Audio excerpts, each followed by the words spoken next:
I don't know how to date. Like, that's my issue. I just figured this out. I spent my entire life getting into relationships based around alcohol or like partying, and then it would be like it would turn into something. Partying and it would turn into something. Partying and drinking alcohol. Yeah, what have I told you guys? Never marry these party girls, man. Hard to believe at one point, but that she was potentially a party girl back in the day. But give her some makeup, give her some fake hair, fake eyelashes, a little hoochie mama dress, fake nails, and she would be out there with the rest of them. And now I've been divorced for 6 years, and I've tried to do the complete opposite. Big I have an shocker. ex-husband and a baby daddy. Wait, she has an ex-husband and a baby daddy. I'm assuming those aren't the same guy. Right? She has an ex-husband who she probably never had kids with, and she has kids from a man who she never married. Let that sink in, dudes. Right? Let that sink in. She let some Chad impregnate her, left her with a child, and then she got married to some guy. It didn't work out. Now she has an ex-husband. So she has an ex-husband and a baby daddy. If this is not the epitome of DG, you tell me what is. Daddy. Both, along with every other relationship in my entire life, that were started because of alcohol. Okay, she started these relationships because of alcohol. What this woman needs is not social media. She needs AA. You need a 12-step program. Now I don't know. Like, my initial reaction is to just push away. I have a date Saturday night. He says, let me make you dinner. And my first reaction is like, yes, I would love for you to make me dinner. I love anybody. Cooking is like, for me, like the amount of time and effort that goes into cooking a meal. Like, I love to cook for people. All right, so she found herself another beta male that is going to simp to her by cooking, right? I mean, yeah, a man should not cook for a woman for a date unless he is a cook, that's a skill he has, or that's his wife. But under any other circumstance, no, don't cook for her. She should be cooking for you. She's the woman, right? You can do her laundry while you're at it. So if somebody's going to cook for me, like, yes, all the way. Potty mouth too. 3 seconds later, this little voice in my head is like, he wants to cook for you because he doesn't want to bring you in public because he's hiding something. What the f is wrong with me?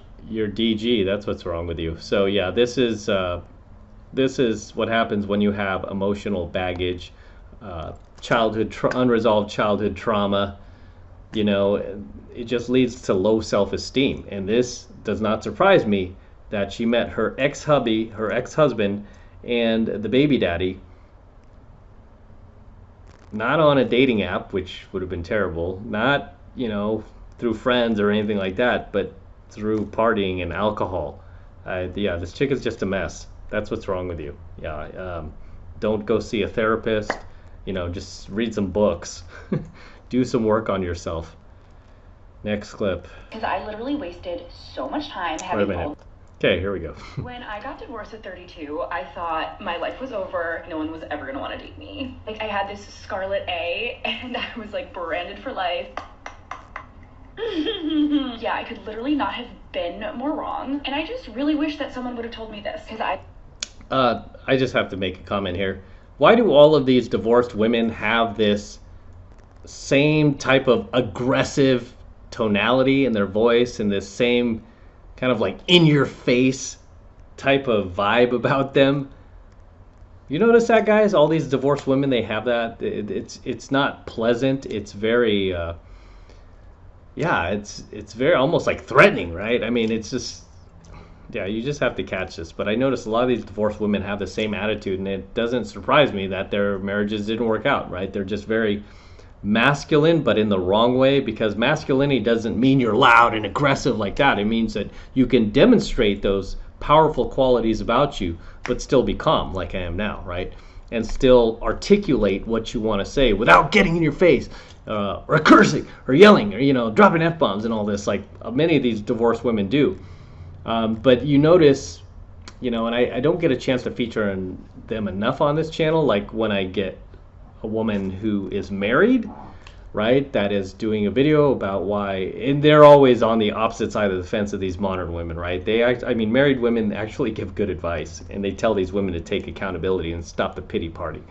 But when these married women are talking, they're never like this in your face and and smacking at the camera and all that. No, they're just talking very calmly and with dignity, right, and composure, and they're not cursing or anything. Like, these chicks are just, they're worse than dudes. What can I say? They're worse than dudes. Anyway, let's let her continue. Literally wasted so much time having all of these pity parties for myself. Like, we're talking when I was ready Still to start having dating them. again, I had a full-blown roster. High quality men. Successful, smart, handsome, funny. Wait, say this again. Let's let her say this again. Parties for myself. Like, we're talking when I was ready to start dating again, I had a full-blown roster. High quality men. Successful, smart, very handsome, humble, funny. All the things. Like, literally, I was just joking with my friends that I, post-divorce, had more men, like, coming at me than I did when I was 24. Let's talk about why I think this is. When you come out of a divorce, you just have this new, profound... Could it be because you weren't on the dating apps back then? Could it be because we didn't have social media back then? Could it be because men weren't simping as hard as they are today, back then? Could that be it? But she's going to attribute this to her profound strength and self-confidence. Yeah, that's why these guys are crawling out of the woodwork to latch on her. Strength and confidence. Like, kind of this you all attitude. I don't See? have time for bullshit. I don't have time for Told you. games. I've been through it. Do not F you attitude. Don't F with me. Listen to her. Listen to her. with me. And it is so wildly... Who hurt you? magnetic. Because after a divorce, No, you have it's to not. figure all of your shit out. No, it's not. It's just these guys who are on the dating apps, because again, it wasn't as mainstream as it was when she was 24. These guys on the dating apps and social media, they're not looking to wife you up, girl. They are just looking for a quick lay, right? They're looking to add you to their roster, not the other way around. Pick up the pieces. I was so much more independent. I knew exactly who I was. Oh my God, here we go with the DG talk.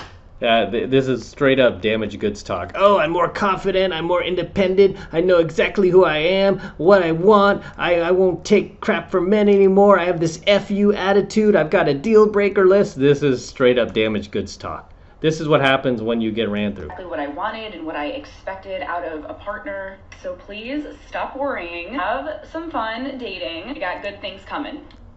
Oh Lord. And it's always these women who have not yet hit 40, but as soon as she hits the big 40, she comes out of those 30s, because many times these women, even though they're now in their 30s, they still think they're in their 20s, right? So they're still living that 21 forever lifestyle, but comes to a point, usually in your 40s, where you realize that you're old now, right? And you're not even getting attention on the dating apps anymore. So especially with this attitude, just very loud and abrasive and very obnoxious. All right, next clip. And here we go. Messaged Mr. Situationship, who I'd got no contact with for the last 4 weeks, and I'm always preaching about why you should go no contact and stay no contact and not chase people, and I just had a shit week. I was told I was being made redundant from my job, and then the song that reminds me of him came on, and I just broke. He's not replied, I don't know if he will, it was about an hour ago, he's not seen it, to be fair. I don't know, like, sometimes I think breaking no contact is a good thing, because if you want to get back with your ex, and, after a certain period, I usually say a month, like, you should test the waters, but... Wait a minute, that's not your ex, that's Mr. Situationship, as she just called him, right? And this is where the previous broad, who we just featured, is heading towards this. Just a string of situationships. She thinks, oh, all these guys, they want me. Oh my gosh, they're going to be lining up to marry me. No, they don't want marriage from you anymore, right? They just want sex. Let's be real here. Let's be real. Because how many of these women end up having a happy ending? Almost none of them. Almost none of them, especially not with their attitude. Especially not with the attitude of the previous girl before her. Right, talking about F you, all of you, and I got this attitude, I've got confidence, I'm independent now, and I'm not taking crap from anybody, and nobody, guys don't want that, right? No guy worth his weight wants to put up with a chaotic, loud, in-your-face woman like that. Oh, because you're threatened by us? No, because we want peace, right? We like class, which clearly you don't have. In this case, I've been in this cycle so many times. I know nothing's going to change. It was an absolutely pointless thing to do, and I feel stupid. But I'm always going to be honest with you all. Like, I'm not perfect, and these things are hard. So it looks like I'll be going back to day one tomorrow. Get back on the app, go on another 10,000 first dates, and you'll be fine. Right? Just like the previous woman here, who thinks that she's all that in a bag of chips. I mean, she's very average, but apparently she's all that in a bag of chips, even with her fake hair extensions over here. Kudos for not getting the fake lips or the fake eyelashes. So, yeah. Very interesting here. All right, guys. As always, drop your comments below. I'll see you in the next coaching video. All right, this is M from the 33 Secrets signing out here with the Lamborghini. Yes, it's my Lambo. Go to Matt Cross Official, my IG, see the entire process of me purchasing this vehicle. Took about 2 months to close, and the same guy who delivered my DeLorean also delivered my Lamborghini. TJ at Florida Exotic Transport. If you ever need to transport a muscle car, exotic car, he's your man. So very excited about this vehicle. It's actually a pretty rare find. It's Rossifesto Red, which is one of the rarest colors for Lamborghini. It's a $14,880 option, believe it or not. I was on a hunt for one for over 2 years, just like I was my DeLorean. Finally found one. It's got super low miles, 11K, not bad. And we're going to be featuring this car a lot more here on the channel for many years to come. This is gorgeous, isn't it? Whew. Oh my gosh, take a look at this. It hasn't dried yet, but I'm still putting this on there. My IG tag. But as always, gentlemen, make sure you smash that like button. Smash that like button below. Do it for the Lamborghini and the DeLorean. I still have it, by the way. I'm not selling the DeLorean. I'll probably keep this car for a little bit, but DeLorean is going to stay. So we'll get the DeLorean back on here pretty soon. But enjoy the Lamborghini. And again, smash the like button. Smash that subscribe button as well. Helps me out a ton with the YouTube algorithm. And for you guys who want to support my work and all of this red pill, gold pill, platinum pill content that I'm teaching you even further, best way to do that is by jumping into my monthly online coaching program, 7 Months to Mastery, where I'm teaching guys just like you how to go out there into the world and approach and close the youngest, hottest, and most beautiful looking women on the planet. I'm talking about 8s, 9s, and 10s, same exact type of women that myself and all of my coaching students all around the world now are out there approaching and closing every single week. And I kid you not, we are making it happen every single week. And I want you to become one of us. I want you to join us. And right now it's only $1 for the entire first month of coaching lessons from me in Mastery. So take advantage of it. It's the best way to support my work. If you love what I'm doing here, if you love what I'm teaching you here, and you feel like I've added value to your life, this is the best way to pay me back. Get into my monthly online coaching program, 7 Months of Mastery. All you need to do is click that link below in my description box. It will take you over to my website where you can get signed up right now. It just takes 2 seconds. So do that now, and I'll see you in my next coaching video. I'm out with the Lambo. Till next time. Whew, so sweet.